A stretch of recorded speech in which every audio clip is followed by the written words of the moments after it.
Es ser parte de la iglesia, no enfriarse, estar orando unos por otros. Necesitamos hacerlo, iglesia. Muy bien, vamos al capítulo 39 del libro de Génesis. Tengo la bendición, el privilegio de compartir con ustedes la palabra esta mañana.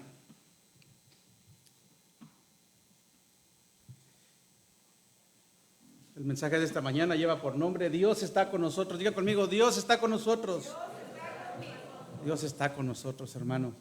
Y la palabra de Dios habla de eso. La vida es injusta muchas veces, el mundo es caído, pero Dios es bueno, amén. Y el Señor nos da la bendición después de dar la gran comisión que para los que aman a Dios, para los que hacen lo que la voluntad de Dios, Él estará todos los días con nosotros, dice, hasta el fin del mundo, amén. Así que alabamos a Dios por eso, porque tenemos esa bendición, esa promesa de que el Señor está con nosotros. Gracias, Jesús, fueron las palabras pronunciadas por Anthony Ray Hilton, de 58 años, para recuperar la libertad después de pasar 3 décadas en el corredor de la muerte. Hinton salió de prisión en el estado de Alabama, sur de Estados Unidos, tras haber sido sentenciado a muerte por el asesinato de 2 propietarios de restaurantes en Birmingham, la mayor ciudad del estado, en 1985. Tras abrazar a sus familiares, visiblemente emocionado, Hinton resumió la clave del caso en una frase: todo lo que tenían que hacer era examinar el arma. Tuvieron toda la intención de ejecutarme por algo que no hice, dijo el hombre nada más al salir de la cárcel. Hinton siempre sostuvo su inocencia en el caso y el año pasado consiguió que se repitiera el juicio. Este es algo que encontré acerca de BBC en el año 2015. Es una noticia que pusieron. Así que dice que nuevas pruebas demostraron que las balas encontradas en la escena del crimen no procedían del revólver encontrado en su casa, lo que llevó a la fiscalía a retirar su acusación.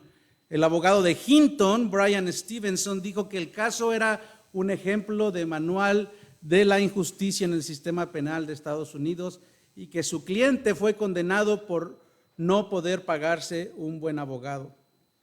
Los investigadores se sentaron en Hinton después de que una persona que también recibió un disparo, pero sobrevivió, lo identificara. Pero Hinton tenía una coartada que demostraba que estaba trabajando cuando se cometió el robo. En el primer juicio, el abogado de Hinton solo contaba con $1,000 para contratar a un experto balístico que pudiera argumentar contra las acusaciones del fiscal. El abogado contrató al único experto dispuesto a hacer el trabajo por ese dinero y, según reportes del juicio, el jurado llegó incluso a reírse por las dificultades que éste tuvo para contestar las preguntas de la acusación. La Corte Suprema de Estados Unidos sentenció el año pasado, recuerde, este es del 2015, que Hinton no contó con un adecuado asesoramiento legal en el primer juicio y dijo que el caso debía ser reconsiderado. Los fiscales decidieron finalmente no volver a acusarlo, por lo que el caso quedó cerrado. Cada día, cada mes, cada año que estaba, dice que el Estado le robó, fue algo que no le puede devolver, declaró su abogado Stevenson.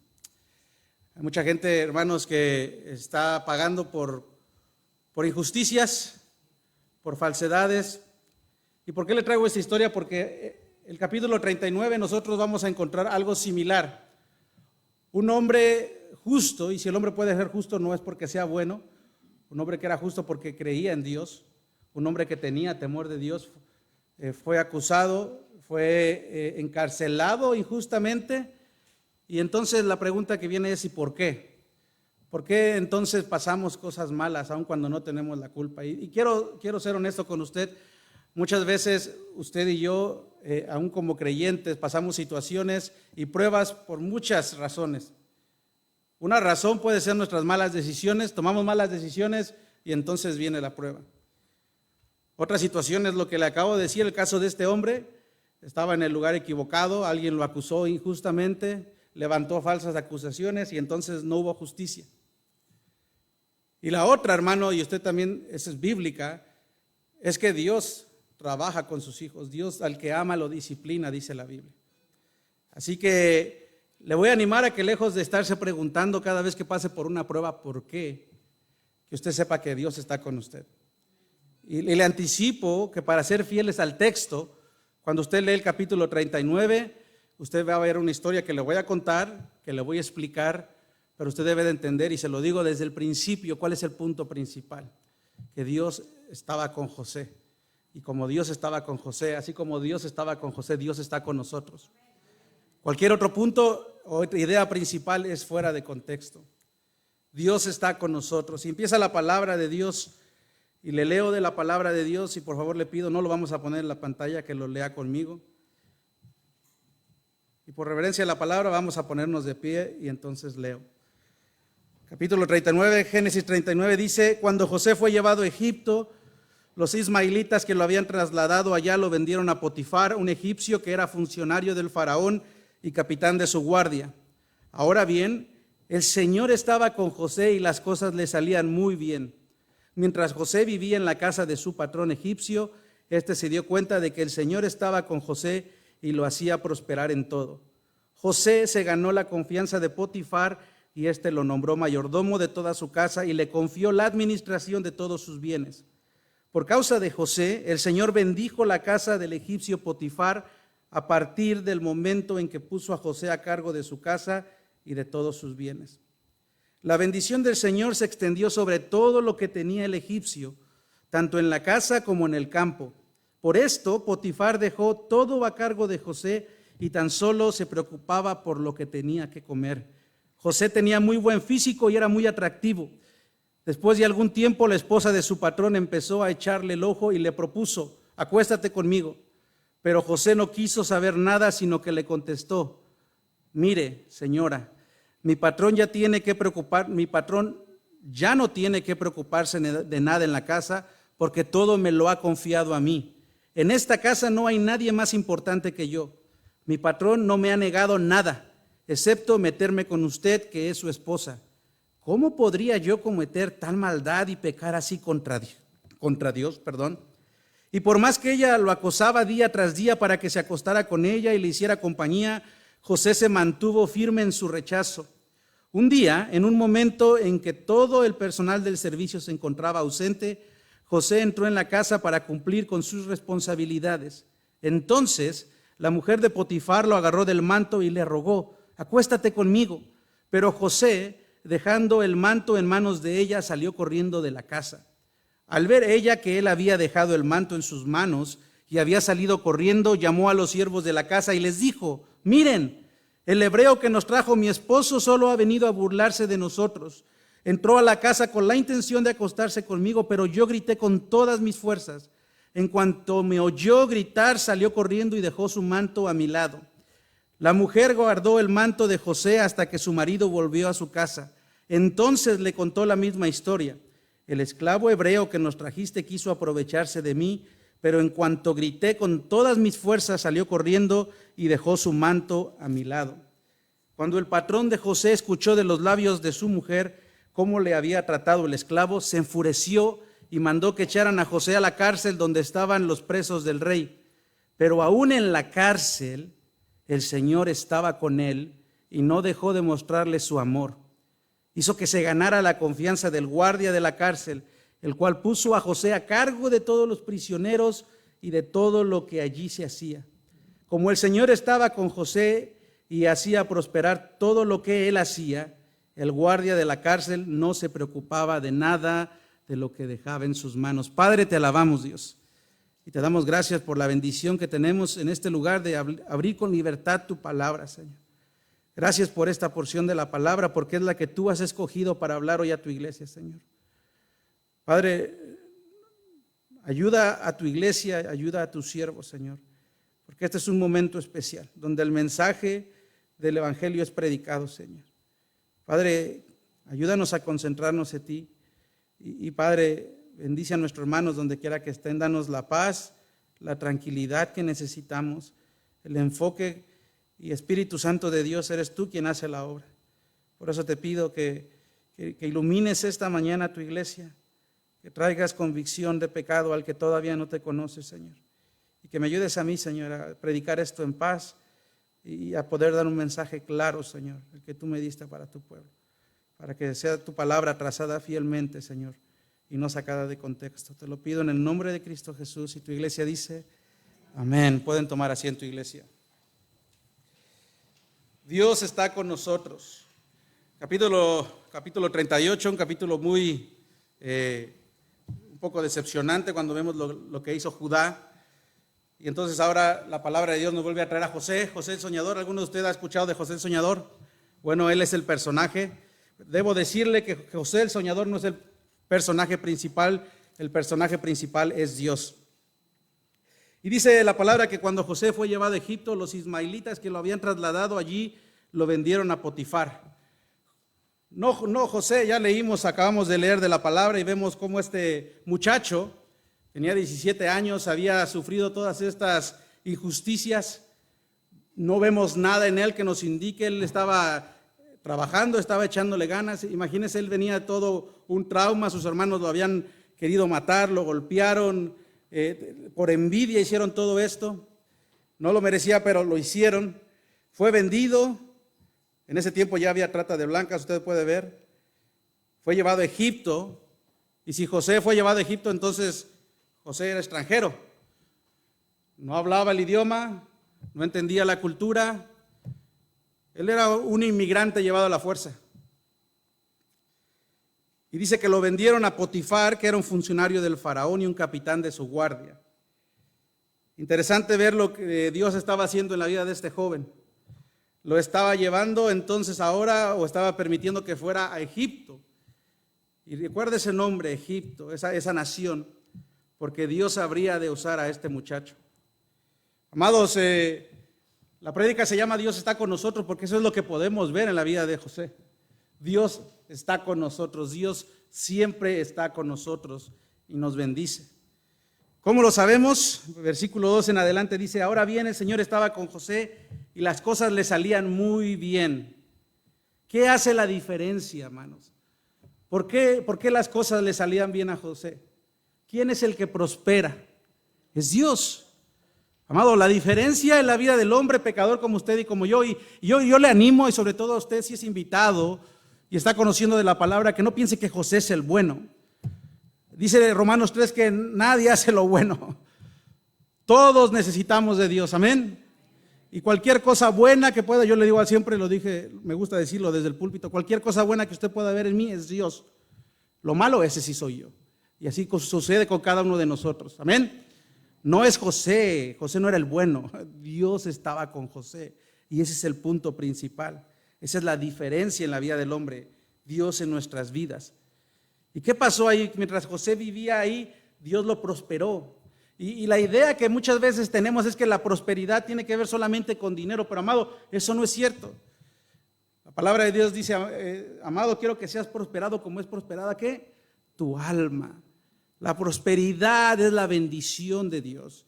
Y ese es el primer punto que quiero compartir esta mañana. Dios está con nosotros y Dios sí es quien nos bendice, amén.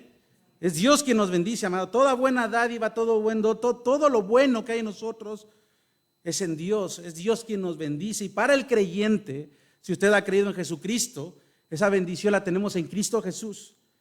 Dice la palabra de Dios que todas las riquezas las tenemos en Cristo Jesús, amén.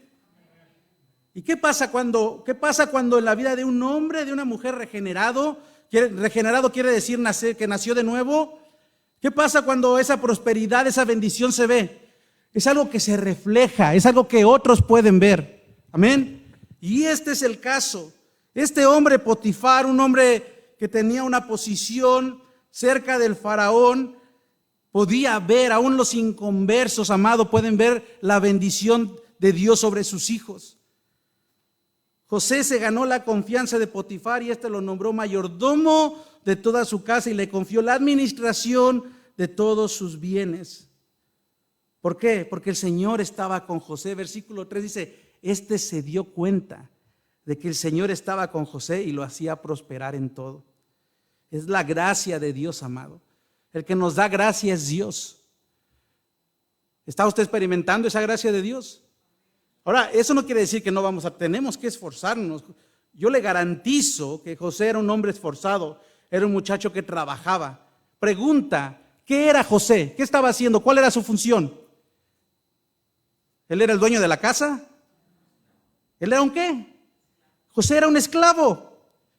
Y Potifar, ¿qué hizo Potifar? Le confió le dio la mayordomía de todas sus cosas. ¿Por qué? Porque algo vio en José y nosotros sabemos que era la presencia de Dios. La bendición del Señor se extendió sobre todo lo que tenía el egipcio, tanto en la casa como en el campo. ¿Por qué? Porque Dios estaba con José. Dice la palabra que Potifar no se preocupaba por nada, porque él confiaba ciegamente en José.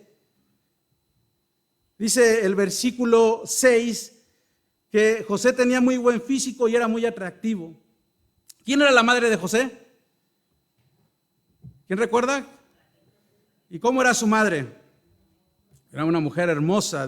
En otra versión dice que José, ¿cómo dice otra versión? La versión internacional dice José tenía muy buen físico y era muy atractivo. ¿Cómo dice otra versión? En cuanto a la hermosura, ¿qué dice su versión? ¿No tiene la Valera? ¿Cuál tiene?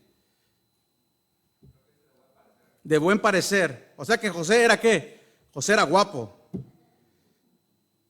Versículo 7, y después de algún tiempo la esposa de su amo empezó a mirarlo con deseo y le propuso, acuéstate conmigo. ¿Qué dice la Biblia que empezó a hacer esta mujer? No nos dice el nombre de la mujer, pero ahora sabemos que es la esposa de Potifar. ¿Y qué es lo que empezó?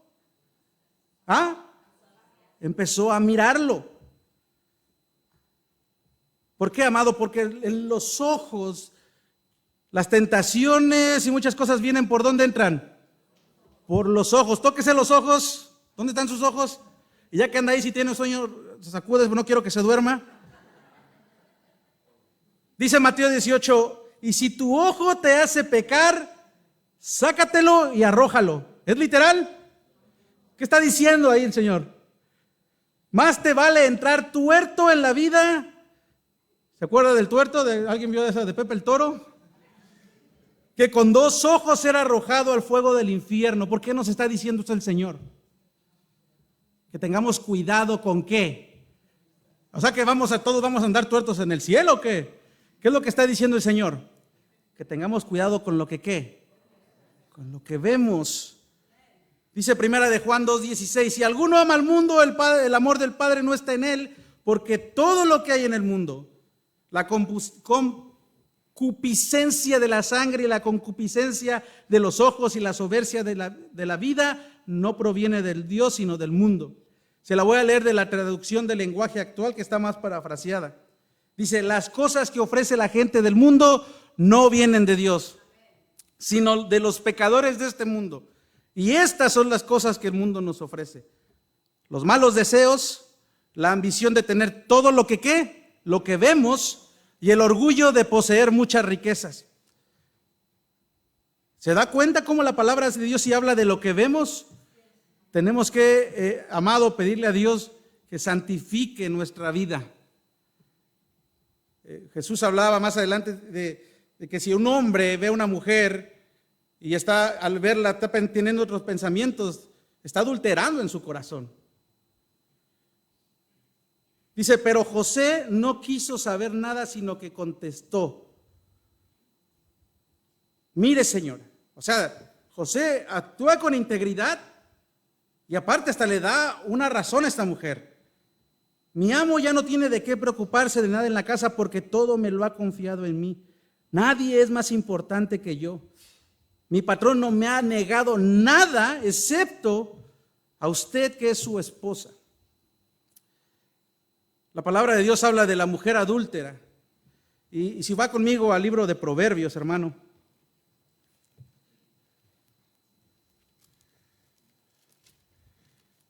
Acompáñeme al capítulo 7.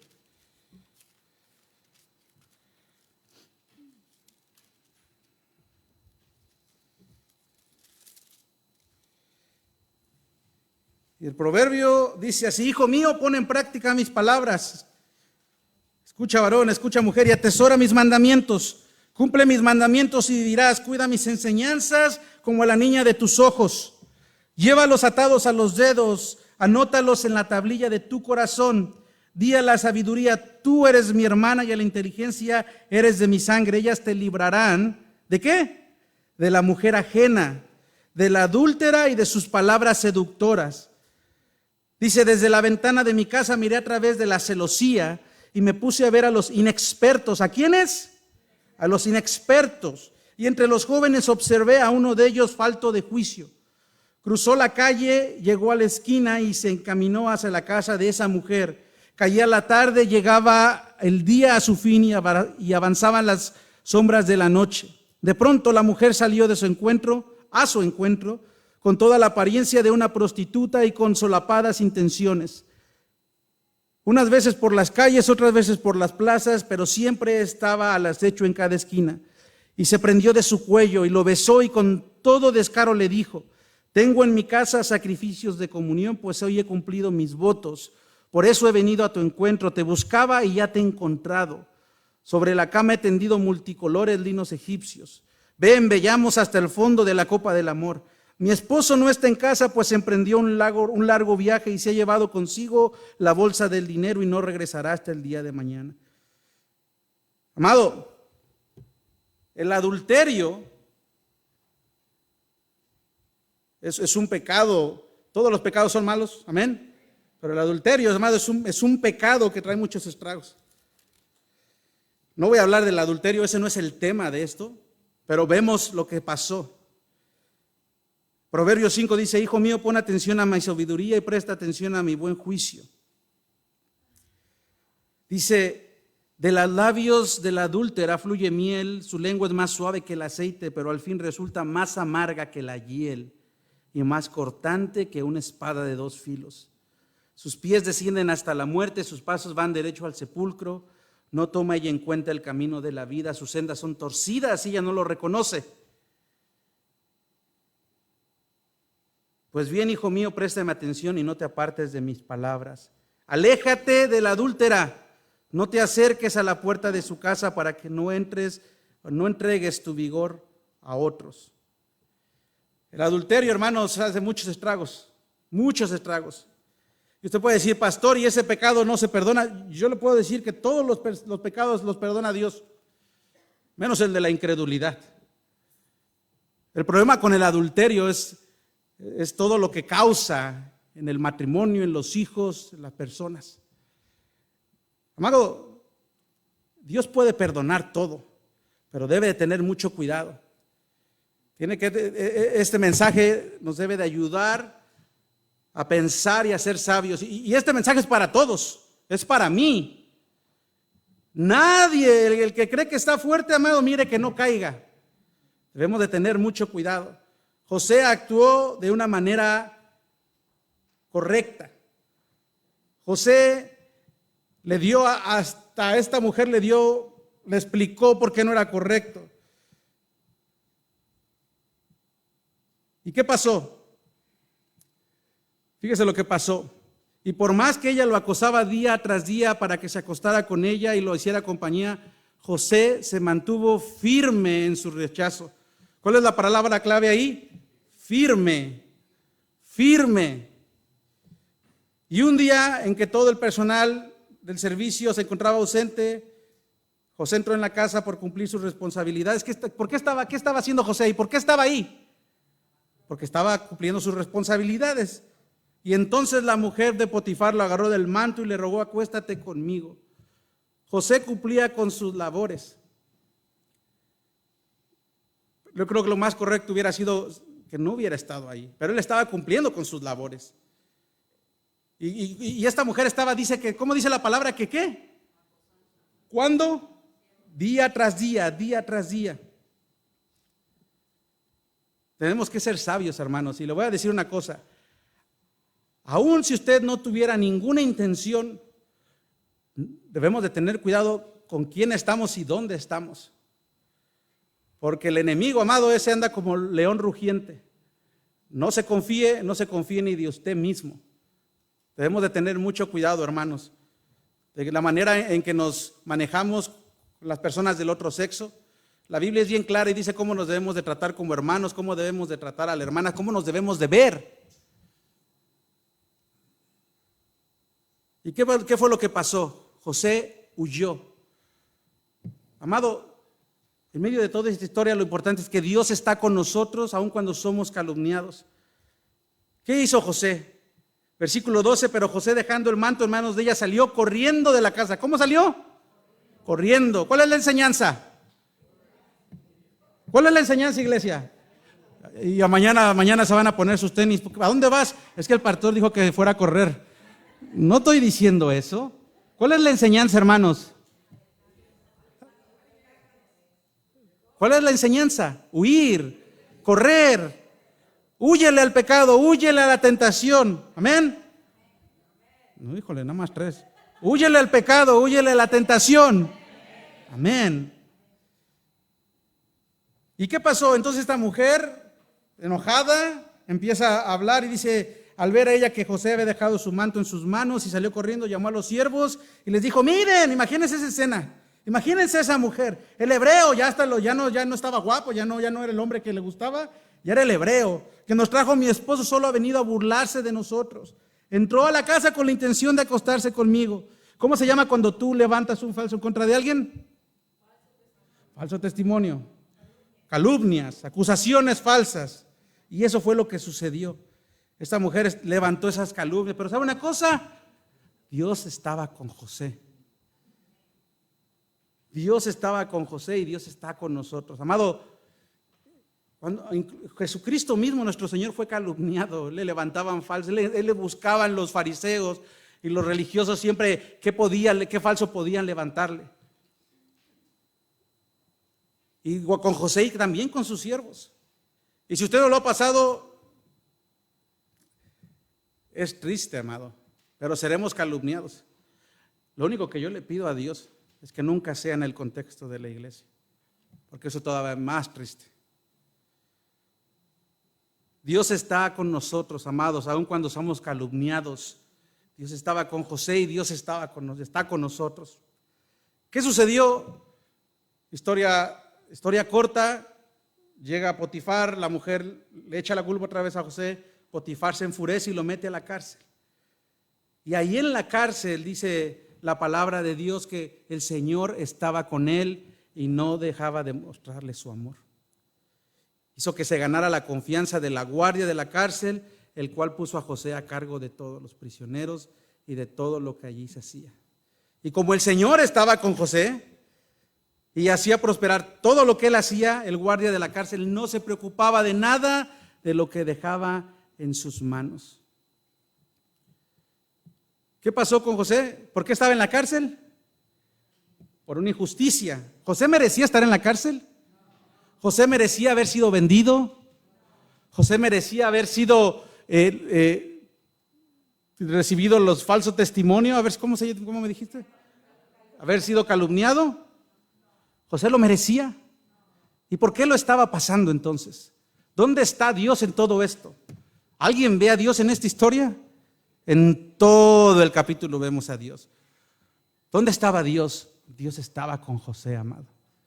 Y esta vida es injusta, incluso la justicia que se supone que debe de ser justa es injusta, porque el único justo es Dios, amado.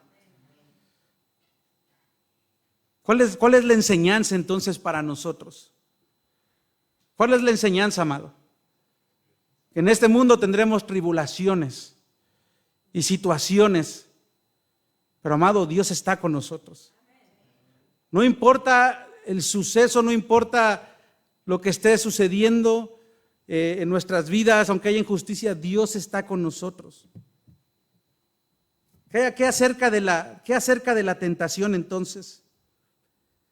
¿Qué tenemos nosotros? Dice la palabra de Dios que el Señor no permitirá que la tentación sea más fuerte. El Señor está con nosotros, pero nosotros debemos de ser sabios, amado. Amén. Debemos de tener cuidado. Fíjese, vaya conmigo, por favor, a 1 Corintios 10. El apóstol Pablo le está hablando a la iglesia en Corinto y le está dando advertencias sobre lo que ya hizo el pueblo de Israel. El pueblo de Israel, pueblo escogido por Dios, pueblo que se hizo idólatra en un tiempo, pueblo que fue rebelde contra Dios. Y Pablo le está enseñando a la iglesia de Corinto y le está recordando lo que Dios hizo y lo que ellos hicieron. Versículo 11 dice, todo esto les sucedió para servir de ejemplo. ¿Para qué? Para servir de ejemplo y queda escrito para advertencia nuestra, Pues a nosotros nos ha llegado el fin de los tiempos. Le está hablando a la iglesia y seguimos en el fin de los tiempos. Por lo tanto, escuche, iglesia, si alguno piensa que está firme, tenga cuidado de no caer. Y entonces el versículo 13 dice, por cierto, muy malentendido, ustedes no han sufrido ninguna tentación que no sea común a ¿qué? Al género humano. Pero Dios es fiel. Diga conmigo, Dios es fiel. Y no permitirá que ustedes sean tentados más allá de lo que puedan aguantar. Más bien, cuando llegue la tentación, Él les dará también una ¿qué? Una salida a fin de que puedan resistir. ¿Vamos a ser tentados? Sí, hermanos, sí vamos a ser tentados. Pero Dios es ¿qué? Dios es fiel. Y Él no permitirá que seamos más tentados más de lo que podamos resistir. A veces se saca de contexto porque a veces nosotros le decimos a la gente que Dios no nos da más de lo que podemos resistir. Eso no es cierto, amado. Dígale eso a José. Es cierto que Dios no nos da más de lo que podamos resistir. ¿De qué está hablando? ¿De qué está hablando este capítulo? Se lo acabo de leer. ¿De qué está hablando? De la tentación. Y dice que Dios, que es fiel, no nos dará más de lo que podamos soportar. ¿En qué? En la tentación.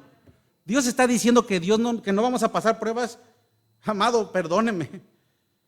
Pero mismo Pablo, cuando empieza en su segunda carta a la misma iglesia en Corinto, le dice en el capítulo 1, alabado sea el Dios y Padre de nuestro Señor Jesucristo, Padre de misericordia y de toda consolación, quien nos consuela en todas nuestras tribulaciones, para que con el mismo consuelo que Dios hemos recibido, también nosotros podamos consolar a otros. Versículo 8, hermanos, no queremos que desconozcan las aflicciones que sufrimos en la provincia de Asia. Estábamos tan agobiados bajo tanta presión, fíjese lo que dijo Pablo, que hasta perdimos la esperanza de salir con vida, nos sentíamos como sentenciados a muerte, pero eso sucedió para que no confiáramos en nosotros mismos, sino en Dios que resucita a los muertos. Amado, la Biblia no dice que Dios no nos da más de lo que podamos soportar. Está hablando de la tentación. Dios sí nos da más de lo que podamos soportar. ¿Para qué? Se lo acabo de leer. ¿Para qué? Esto sucedió para que no confiáramos en nosotros mismos, sino en Dios que resucita a los muertos, porque Dios está con sus hijos. Amén. La injusticia, amado. Fíjese, José tenía 17 años. Pasó por lo menos 11 años en la casa de Potifar y pasó por lo menos 2 años en la cárcel. ¿Cuánto es eso? 17 más 13, 30 años. Y a los 30 años, lo vamos a ver más adelante, llegó a ser el segundo hombre, escucha lo que le estoy diciendo, el segundo hombre más importante y más poderoso sobre la faz de la tierra. ¿Por qué? Porque Dios estaba con José. Y si Dios estaba con José, Dios está con nosotros. Amén. El sufrimiento es necesario. Y José entendió eso más adelante. Ese es uno de mis versículos favoritos porque lo he vivido. Cuando en Génesis 50:20, José tiene de regreso a sus hermanos. Ahí está José, después del faraón, el hombre más poderoso. Tiene a sus hermanos. Se quebranta y entiende el plan de Dios. Y José le dice a sus hermanos esto. Génesis 50:20. Es verdad que ustedes pensaron hacerme mal, pero Dios transformó ese mal en bien para lograr lo que hoy estamos viendo, salvar la vida de mucha gente. Así que no tengan miedo. Amados, vamos a ser, Jesucristo dijo que por su causa vamos a ser vituperados y nos van a levantar falsos, y quizá muchos hermanos en otros lugares están siendo encarcelados por su fe en Jesucristo, amado. Y todo eso es injusto, pero ellos saben que se está cumpliendo un propósito de Dios. Amado, no le diga a alguien, no llegue y le diga a alguien que Dios no le da, no podemos hacer eso, pero sí puede usted decirle a la gente que si es creyente en Cristo, que Dios está con él.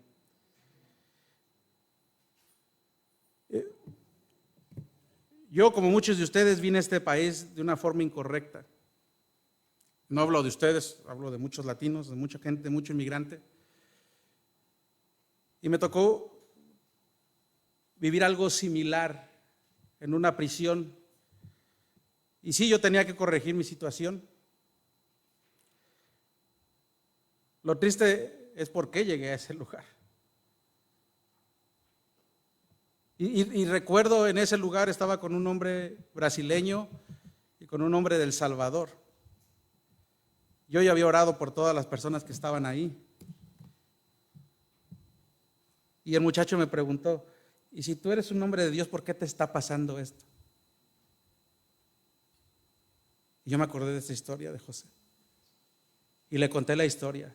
Y el brasileño movía su cara y le dije, ¿tú me estás entendiendo? Dijo, sí, es que yo fui a la iglesia. Y hoy puedo entender, amado, que Dios permitió todo eso. Y mire que mi esposo y yo hemos pasado muchas cosas. Y ese tiempo fue un tiempo de mucho dolor y de mucho sufrimiento. Y yo abro mi corazón con usted porque yo quiero ser sensible. Yo no quiero ponerle a usted a alguien que no soy. Pero las personas que me pusieron el dedo, lo que usted quiera llamar, y que me llevaron a ese lugar, nos quisieron hacer un mal. Y sí pasamos. Fueron tiempos muy duros para nosotros como familia. Pero ahí, yo desde que llegué a ese lugar, cuando estaba orando por 50, cuando yo llegué a ese lugar, hermano, ese lugar parecía una cantina. Y yo pensaba, porque un día antes había estado congregándome en una iglesia muy grande, festejando la Navidad con muchos pastores y líderes. Y me acuerdo de un muchacho tatuado aquí del cuello y me dijo, ¿y usted por qué está aquí, compa? Y le dije, no sé, pero sé que Dios está conmigo. Y todas esas gentes fueron deportados, nada más nos quedamos 3 personas. Y yo tuve la bendición primero de orar por esos hombres. Estaban quebrantados, hombres hablaban de pistolas, hablaban de cosas, eso pareció y estaban ahí cuando yo le dije, no sé por qué estoy aquí, lo que sí sé es que yo amo a Dios y que Dios me trajo a este lugar para orar por ustedes. Y estaba orando y mi esposa estaba haciendo lo mismo. Y hoy entiendo, amado, yo no pudiera estar predicándole aquí, porque gracias a que todo eso pasó, Dios arregló mi situación y la de mi esposa. Hoy puedo estar pastoreando de usted, hoy puedo estar sirviéndole a usted de otra manera, porque Dios quería arreglar eso en mi vida. Porque Dios estaba con nosotros. No eso es acerca de nuestros planes, es acerca de los planes de Dios. Amén. Usted va a pasar muchas cosas en la vida y usted puede preguntarse ¿por qué? Pero amado, usted confíe que Dios está con usted. Amén. Esteban, un mártir, del primer mártir de la iglesia, vaya conmigo rápido a Hechos 6, estoy terminando. Hablaba también, y si alguien, qué curioso, pero si alguien dio la historia más, ¿cómo se dice?, detallada acerca de lo que pasó en el plan de Dios Redentor, fue Esteban, cuando injustamente lo acusaron. Escuche lo que le dije, injustamente, y lo mataron, a pedradas lo mataron. Y cuando Esteban habla de José, entonces, y da ese gran discurso, dice esto: por envidia, los patriarcas vendieron a José como esclavo, quien fue llevado a Egipto, pero Dios estaba con él y lo libró de todas sus desgracias. Y le dio sabiduría para ganarse el favor del faraón, rey de Egipto, que lo nombró gobernador del país y del palacio real.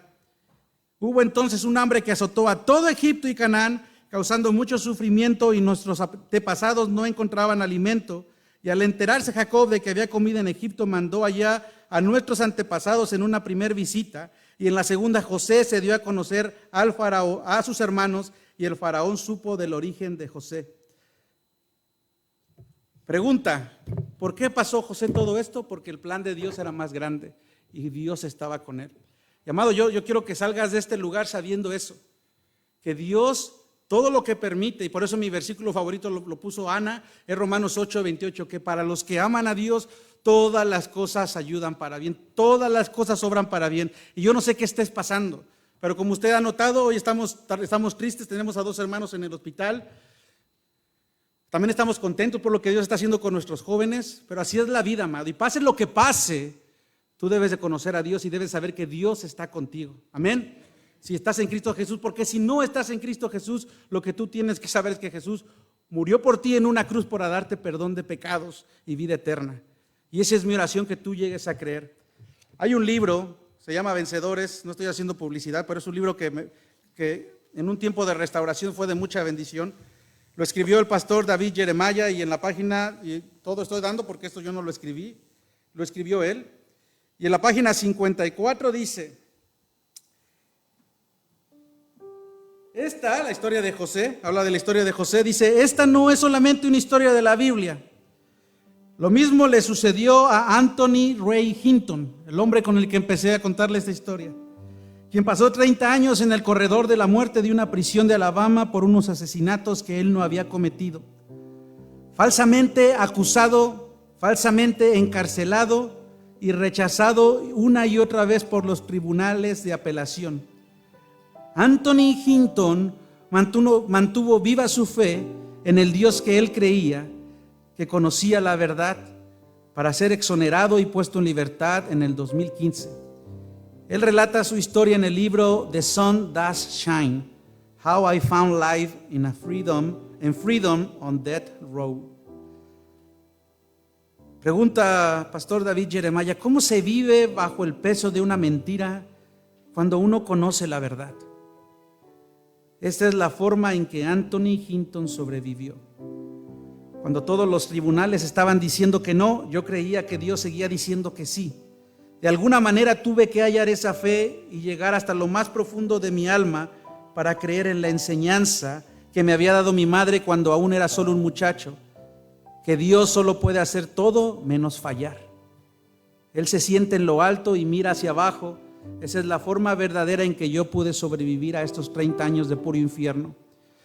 Yo puedo decir que Dios tal vez me haya puesto en la prisión para salvarme la vida. Tal vez me ha puesto en la prisión para que lo escuchara, para que escribiera mi libro, para ayudar a transformar los corazones y las almas de las personas y ayudarlas a comprender lo que significa el perdón auténtico, a comprender lo que es la verdadera amistad, a hacer lo que la gente comprendiera lo que realmente es el sistema legal. Tengo que creer, y así termino, que Dios permitió que yo fuera allí con el fin de mostrarme todas esas cosas.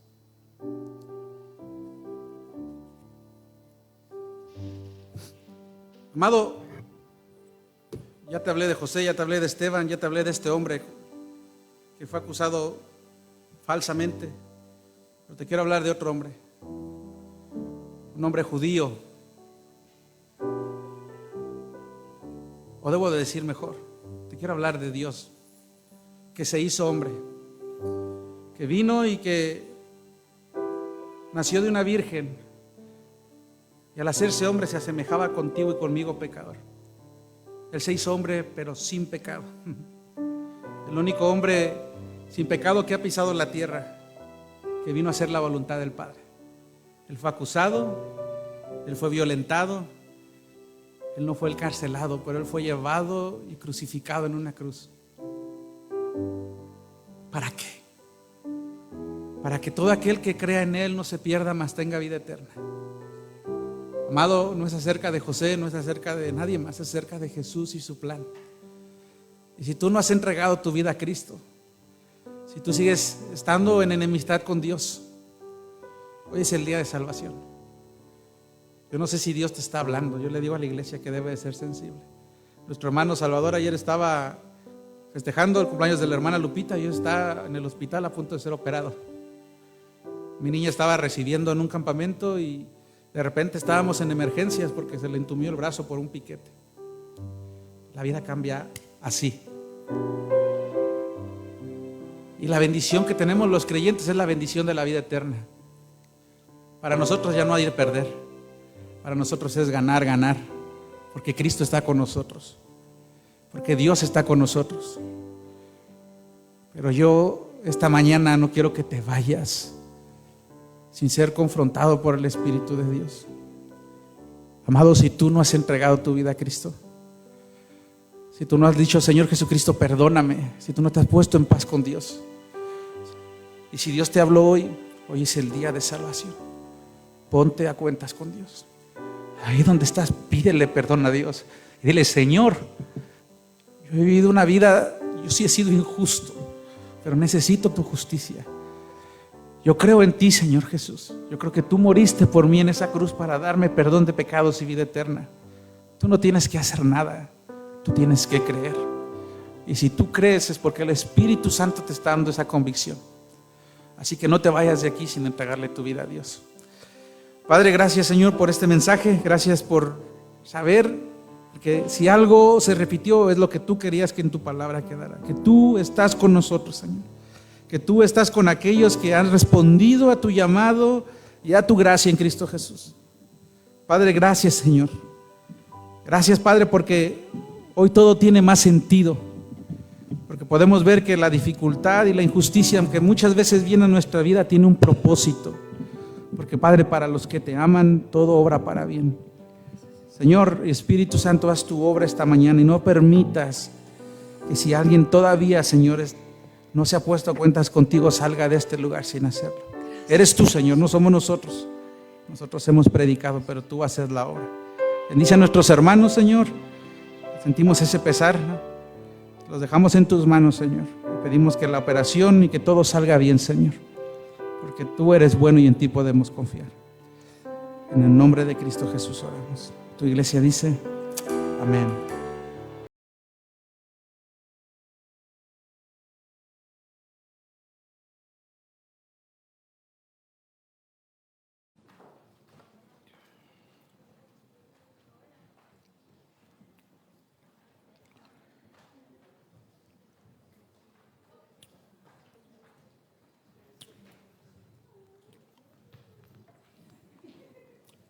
Les invito a que abran sus Biblias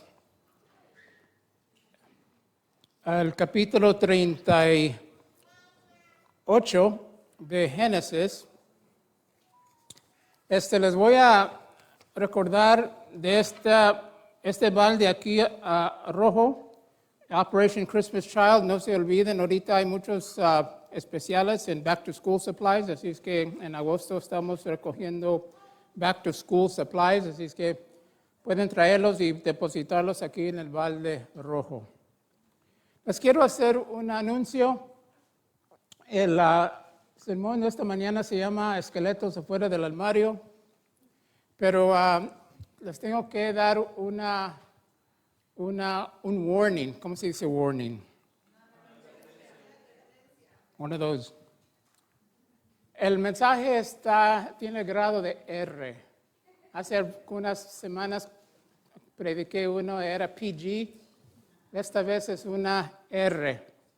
Así es que no quiero ofender a nadie, pero solamente voy a enseñar la escritura. Y la escritura en esta mañana es R. Así es que si me está mirando por Facebook o por YouTube, este es un buen tiempo de dejar a los niños que salgan para afuera, si va a oír este mensaje, porque va a haber algunas cosas que solamente es para los adultos. Estamos en el pasaje a donde acabamos la semana pasada, no sé si recuerdan, estamos hablando de José.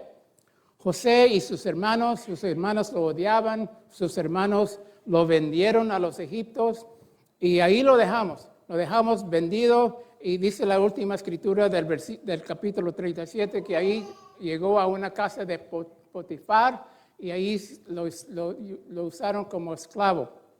Ahí cambia el 37. Y luego en el capítulo 39 comienza otra vez la historia de José, de ahí en Egipto. Pero en puro medio está el 38. Y el 38 tiene absolutamente nada que ver con José. José en el 37, José en el 39, pero en el 38 nada de José. Así es que cuando yo miré este pasaje, yo me puse a pensar, ¿y por qué permitió Dios poner esa historia tan horrible en medio de esa historia tan preciosa? Y no se trata de José. Se trata de su hermano. Así es que vamos a examinar lo que dice el capítulo 38, comenzando con versículo 1. Dice, por esos días Judá se apartó de sus hermanos y se fue a vivir a la casa de un hombre llamado Hirá, residente del pueblo de Adulán. Allí Judá conoció a una mujer, hija de un cananeo llamado Suá, y se casó con ella. Luego de tener relaciones con él, ella concibió y dio a luz un hijo, al que llamó Tiempo después volvió a concebir y dio a luz otro hijo, que lo llamó Onán. Pasado el tiempo tuvo otro hijo, al que llamó Selá, el cual nació en Kesib. Judá consiguió para su hijo mayor una esposa que se llamaba Tamar. Pero al Señor no le agradó la conducta del primogénito de Judá y le quitó la vida. Entonces Judá le dijo a Onán, cásate con la viuda de tu hermano y cumple con tu deber de cuñado. Así le darás descendencia a tu hermano. Pero Onán sabía que los hijos que nacieran no serían reconocidos como suyos. Por eso, cada vez que tenía relaciones con ella, derramaba el semen en el suelo y así evitaba que su hermano tuviera descendencia. Esta conducta ofendió mucho al Señor, así que también a él le quitó la vida. Entonces Judá le dijo a su nuera, Tamar, quédate como viuda en la casa de tu padre hasta que mi hijo Selá tenga edad de casarse. Pero en realidad Judá pensaba que Selá podría morirse, lo mismo que sus hermanos. Así que Tamar se fue a vivir a la casa de su padre. Qué historia tan interesante, hermanos. Esta es una situación a donde estamos hablando de los hijos de Jacob. Aquí está número 4, Judá, el cuarto hijo, y de esto se relata la historia. Ahora, la primera cosa que nos dice es que él se fue. Se fue de donde estaba viviendo su familia, en Hebrón, y se fue a vivir allí en ese lugar de cananeos. Ahora, esa es la primera cosa que Dios le dijo que no se debe de hacer. Quédate con los tuyos. No te mezcles con los cananeos. Tienes que vivir en el mundo, pero no seas del mundo. Él no obedeció, se fue de ahí hasta Adulam y ahí comenzó a vivir como cananeo. Y además, la segunda cosa que dice Dios, no te mezcles con ellos. ¿Y qué hizo Judá? Encontró una mujer cananea, se casó con ella. Y luego con ella tuvo 3 hijos y los llamó todos nombres cananeos. Así es que estaba bien profundizado en la vida de cananeo. Aún quiso tratar de mantener su vida como judío, porque le estaba exigiendo a sus hijos a que correspondieran a la ley de los judíos de casarse con la viuda. Así es que miremos lo que pasó allí. Se casó con la hija de Suá, no nos dice su nombre, nomás que era cananea. Tuvo 3 hijos, Onán y Selá. Y luego sabemos que le halló esta mujer, Tamar, cananea, se casó con él. Y él era un muchacho muy malo. Noten que el versículo nos dice que el Señor le quitó la vida. No fue un accidente, no fue cualquier cosa. El Señor no le gustó cómo se estaba portando y vámonos, le quitó la vida. La ley dice que lo que debe de pasar es que uno debe de casarse con la mujer, porque sabemos que las mujeres en esos días no tenían derechos. Ellos tenían que vivir por medio del esposo. Así es que, o el padre, si estaban en la casa de su padre. Así es que Tamar no tenía manera de mantenerse, así es que lo que dice la ley judía, dice que se tiene que pasar la mujer al siguiente. Miremos la escritura en Deuteronomio 25. Dice, si el hermano de un hombre muere sin tener hijos, la viuda no podrá casarse fuera de la familia. El hermano del marido debería casarse con ella y darle descendencia. El primer hijo que ella le dé será considerado hijo del hermano muerto, a fin de que su nombre no sea olvidado. Entonces, si ella tiene un hijo por medio del segundo hermano, no viene siendo de él, viene siendo del primero que se murió y mantiene ese nombre. Así es que lo que pasó aquí es que Tamar se casó con él, Dios le quitó la vida, así es que Judá pasó a Tamar al siguiente Onán, y Onán, como dice la escritura, no quería tener hijos para su hermano. Dice, ¿por qué voy a embarazar a esta mujer a tener un hijo que ni va a ser mío? Él es el primogénito, a ese muchacho que tengamos le va a ir toda la herencia. Por eso no lo quiso hacer de esa manera y por eso hizo lo que hizo. No completó el acto sexual con ella y por eso no le pareció al Señor. A Dios no le pareció y le quitó la vida. Así es que ahora tenemos dos muertos. Onán, muertos y pobre Tamar no tiene hijos y no tiene salida. Ella no puede ir a buscar otro marido en otro lugar porque la escritura dice que se tiene que quedar en la familia. El responsable en esa situación es el suegro, Judá. Así es que ahí está pobre Tamar y no tiene salida. Entonces dice el suegro, vamos a esperar que Selá crezca y luego cuando él crece te lo voy a pasar. Te lo voy a pasar y te casas con él, tienes un hijo con él y luego tienes otro hijo con él para los dos hermanos y luego puedes tener tu vida. Eso era el plan según lo que dice, pero sabemos que Judá estaba pensando, ¿qué clase de quesadillas le está dando a mis hijos? ¿Qué clase de legumbres le está dando? Porque él no pensaba que era culpa de ellos, pensaba que quizás no puede cocinar. Así es que, ¿por qué le voy a dar al tercero? ¿También me lo va a matar?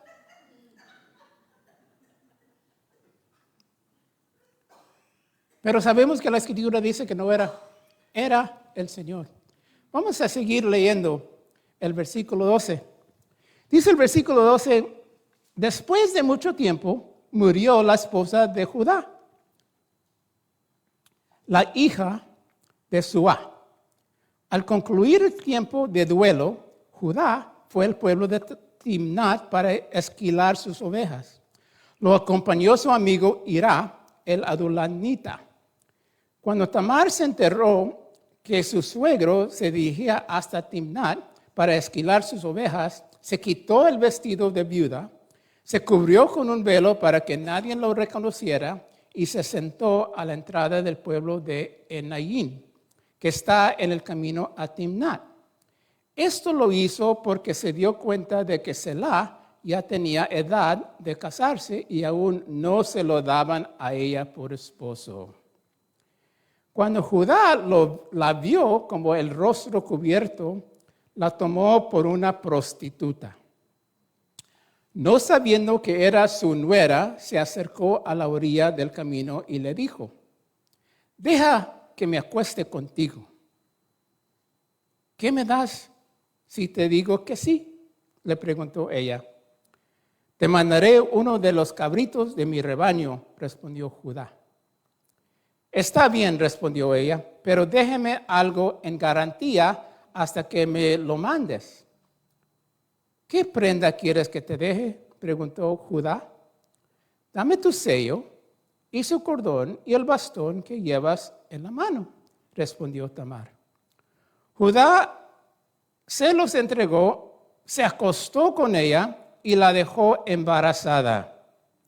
Cuando ella se levantó, se fue inmediatamente de ahí, se quitó el velo y volvió a ponerse la ropa de viuda. Imagínense, ella sabía que no le iba a dar el último hijo. Ella ya lo podía sentir porque ya tenía edad y ella estaba viviendo con su padre y sabía que eso no iba a pasar. Así es que se hizo el papel de prostituta y ya pueden ver lo que pasó. Noten lo que él hizo. Él le regaló su identidad completa. Le dio el anillo que se usa para sellar los contratos con cera. Le dio el bastón, que tenía bastón personalmente para él, y tenía el cordón. La traducción que tienen ahorita, que tenemos ahorita, no es correcta. No era cordón como hilo, era la ropa que usaban para orar, que tenía cordones. Y cada uno necesitaba uno de esos cuando iba a orar a Jehová. Así es que eso también era personal para él, el anillo era personal para él, el bastón era personal y nos daba su identificación. Así es que en nuestros días modernos es como darle la licencia, es como darle la tarjeta de crédito, es como darle las cosas que una visa, que solamente puede ser nuestra. Eso es lo que le dio. Y esperando que le iba a mandar un cabrito y le iba a regresar lo que tenía ahí. Así es que noten qué tan menso era Judá. Al cabo es R, ¿verdad?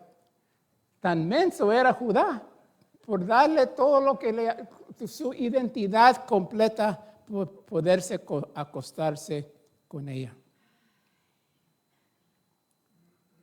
Seguimos la historia, versículo 20. Dice, más tarde, Judá envió el cabrito por medio de su amigo Adeulanita para recuperar las prendas que había dejado con la mujer. Pero su amigo no dio con ella. Entonces le preguntó a la gente del lugar, ¿dónde está la prostituta de Enaín, la que se sentaba junto al camino? Aquí nunca ha habido una prostituta así, le contestaron. El amigo regresó a donde estaba Judá y le dijo, no la puedo encontrar. Además, la gente del lugar me informó que allí nunca había estado una prostituta como esa. Que se quede con las prendas, replicó Judá. No es cuestión de que hagamos el ridículo, pero que quede claro que le envié el cabrito y no la encontraste. Como 3 meses después, le informaron a Judá lo siguiente: tu nuera Tamar se ha prostituido, y como resultado de sus andanzas ha quedado embarazada. ¡Sáquenla, quémenla!, exclamó Judá. Pero cuando la estaban sacando, ella mandó este mensaje a su suegro: el dueño de estas prendas fue quien me embarazó. A ver si reconoce usted de quién son este sello, el cordón del sello y este bastón. Judá lo reconoció y declaró: su conducta es más justa que la mía, pues yo no la di por esposa a mi hijo Selá, y no volvió a acostarse con ella. Entonces, tenemos esta situación. Pobre Tamar no tenía otra. Ella estaba sola, hizo esta situación trocosa pero tenía la sabiduría de tomar estas prendas que identifican solamente a Judá. Y sí, cuando estaba embarazada, Judá y toda la gente estaban listos para juzgarla porque ella era una viuda. ¿Cómo es que una viuda se puede embarazar? Y la estaban listos para apedrarla. Pero luego salió la verdad, ¿verdad? Le mandó las prendas y le dice, yo fui embarazada por la persona, por el dueño de estas prendas. A ver si saben de quién será. Porque les digo, era identificación. Cuando presentó el anillo, cuando presentó el bastón y cuando presentó la cubierta de oración, ellos sabían. Él no tenía que confesar, porque ellos sabían, ese tiene que ser de Judá. Esas son prendas de él. Entonces salió la sopa. Y todos supieron lo que pasó. Y así es que en lugar de mirarle a ella, cambiaron la vista a Judá. Oh, ¿qué pasó aquí? ¿Qué pasó aquí? Noten, ahora entendemos lo que le pasó con Judá.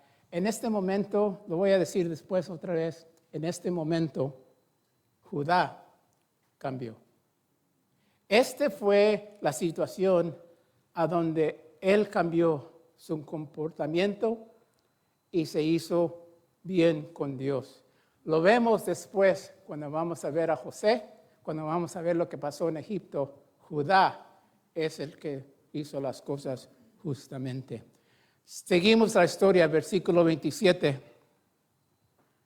Cuando llegó el tiempo de que Tamar diera a luz, resultó que tenía mellizos en su seno.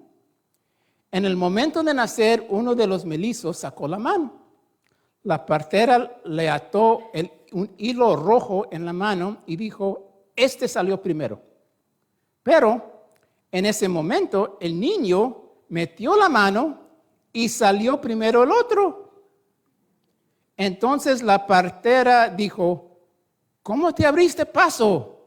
Por eso al niño lo llamaron Farés. Luego salió su hermano con el hilo rojo atado en la mano y lo llamaron Zerah. Aquí tenemos otro problema, hermanos. Ahora, Selá está vivo, sus hermanos muertos, pero Judá se acostó con Tamar, su nuera, pensando que era prostituta, y dio a luz a 2 hijos, Farés y Zerah. Este es el problema. Estamos hablando de la familia que Dios omnipotente había acordado que de ahí iba a venir el Mesías, el Hijo de Dios, de esta familia. ¿Cómo es que el Hijo de Dios va a venir de un hombre tan malo? Iba a decir otra palabra. Y de los cananitas, y luego de una nuera, una situación sexual que es horrible, para tener hijos que ni son legítimos. Esos niños no son legítimos.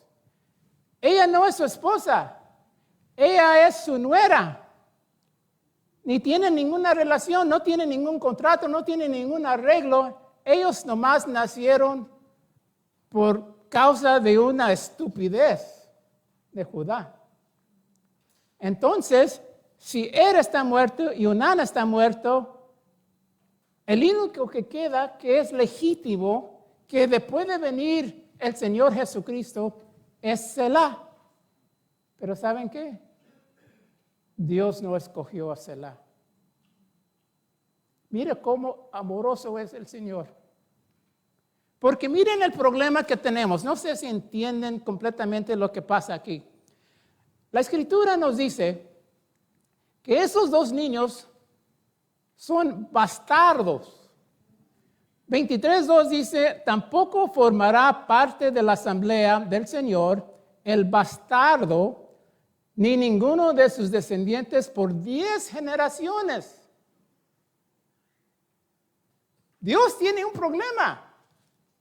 Esa es la ley de Dios y el plan de Dios.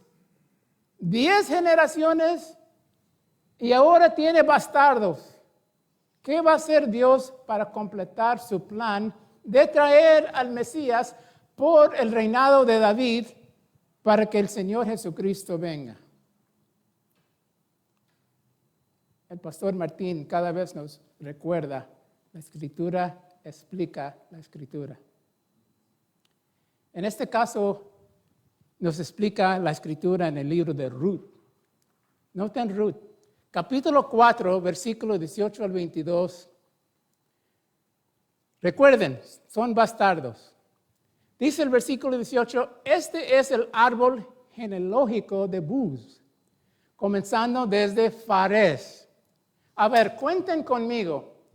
Fares, Hezrón, Ram, Aminadab, Naasón, Salmón, Buz, Obed, Isaí, David.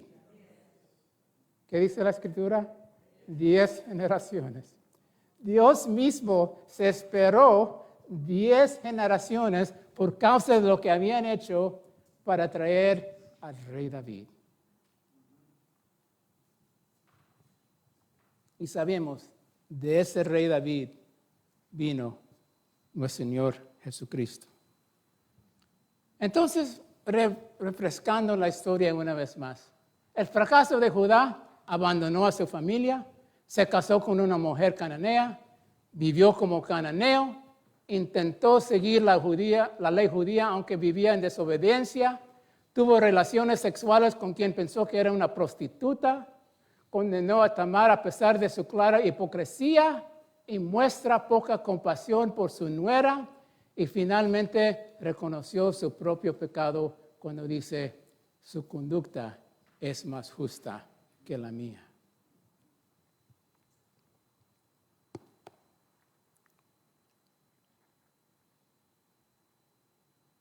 El Señor no se equivoca, ¿verdad? Él sabe cómo somos. Y cuando yo miro esta historia, yo pienso, ¿a quién le echamos la culpa?